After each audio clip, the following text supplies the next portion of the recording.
एक बार दो लड़कियां वॉलीबॉल खेल रही होती हैं। तभी उनकी बॉल एक पुराने से घर में चली जाती है। तो जीतू ने बोला तू रुक, मैं लेके आती हूँ बॉल। जैसे ही जीतू उस घर में जाती है उसे बॉल नहीं दिखती, लेकिन वहाँ पे एक और बॉल पड़ी होती है। जीतू उस बॉल को लेती है, वहाँ से निकल जाती है। जैसे ही जीतू अन्नू के पास आती है, अन्नू बोलती है मुझे लेट हो रहा है, मैं जा रही हूँ। जीतू से रोकने के लिए बोलती है बट वो नहीं रुकती है। जैसे ही जीतू वापस घर जाने के लिए मुड़ती है, वहाँ पे उसे एक लड़की दिखती है। क्या तुम मुझे अपने साथ फुटबॉल खिला सकती हो?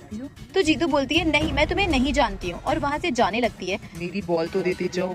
ये मेरी बॉल है, और वहाँ से चली जाती है। दूसरे दिन जीतू अनु का वेट कर रही होती है, तभी वो लड़की वापस आ जाती है। तुम झूठ बोल रही थी, ये मेरी बॉल है। या तो मुझे अपने साथ खिलाओ, नहीं तो मेरी बॉल मुझे वापस दो। तभी वहाँ अनु आ जाती है और पूछती है तुम किससे बात कर रही हो? तो जीतू बोलती है ये लड़की हमारी बॉल को अपनी बॉल बता रही है। अनु बोलती है पर कौन लड़की? कहीं ये तो बॉल उस भूतिया घर से तो नहीं लेके आई है? मेरी मम्मी बताती है कि उस घर में एक लड़की की फुटबॉल खेलते खेलते डेथ हो जाती है। जीतू डर जाती है और उस लड़की को देखती है डरते हुए। तो वो लड़की बोलती है अब तो तुम मेरे साथ खेलोगी ना?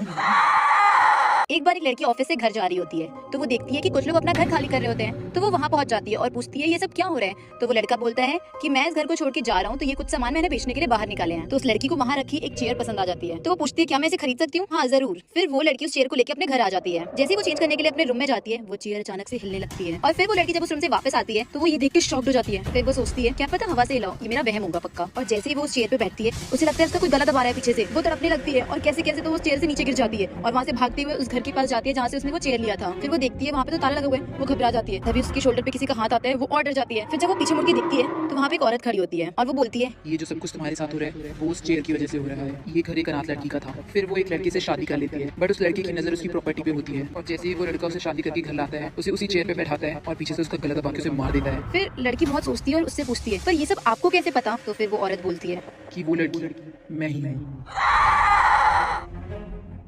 अनु और उसकी मॉम खुशी खुशी पार्क में बैडमिंटन खेल रहे होते हैं और यही एक गरीब लड़की दूर खड़ी होकर घूर घूर के देख रही होती है। अनु उसे नोटिस कर लेती है और अपने साथ खेलने के लिए बुलाती है और मम्मी अपनी बेटी का हेल्पफुल नेचर देख के खुश होती हैं। दोनों लड़कियां दिन पर दिन अच्छी दोस्त बनती जा रही हैं। लेकिन एक रात अनु नोटिस करती है वो गरीब लड़की रात में अकेली कहीं जा रही है। अनु भाग के जा रही होती है उसके पीछे। तभी मम्मी घर से बाहर जाने के लिए मना करती है। अनु 5 मिनट में आती हूँ बोलकर निकल जाती है। अब अनु भागते हुए जाके अपनी फ्रेंड को पीछे से रोकती है और वो पीछे पलटते ही हाथ में पाउडर लेके अनु के ऊपर फूंक देती है, जिससे कि वो बेहोश होकर गिर जाती है और उसकी फ्रेंड अनु का रूप लेके उसके घर चली जाती है और उसकी मम्मी को गले लगा के